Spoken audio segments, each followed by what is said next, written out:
Hello বন্ধুরা, কেমন আছেন? আশা করি ভালো আছেন। আমি আবার আসলাম নতুন একটা ভিডিও নিয়ে। আমার মেশিনে কেমন জানি আওয়াজ দিতেছে, কেমন জানি লাগতেছে আওয়াজটা, মনে হয় তেল নাই।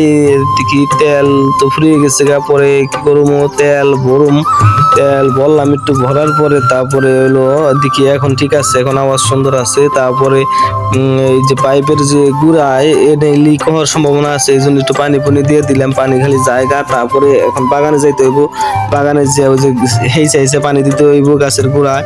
তারপর যে জায়গায় পানি না যায় যে পরিষ্কার করতে হয়। তারপর আমি একটু সস বুনছি, আমার এই সস পাতা খুব ভালো লাগে, খুব মজা লাগে, এই জন্য আমি একটু নিড়িয়ে দিতেছি। আর হলো দেখেন, আমি সবসময় কাজ করি, এইরকম কাজের তালে থাকি, কাজ না করলে আমার ভালো লাগে না। সবসময় আমি বাগানে থাকি, আমার যে লেবু বাগান, আমি যে লেবুর ব্যবসা করি, তাও ওই আমি সবসময় লেবু নিয়ে থাকি।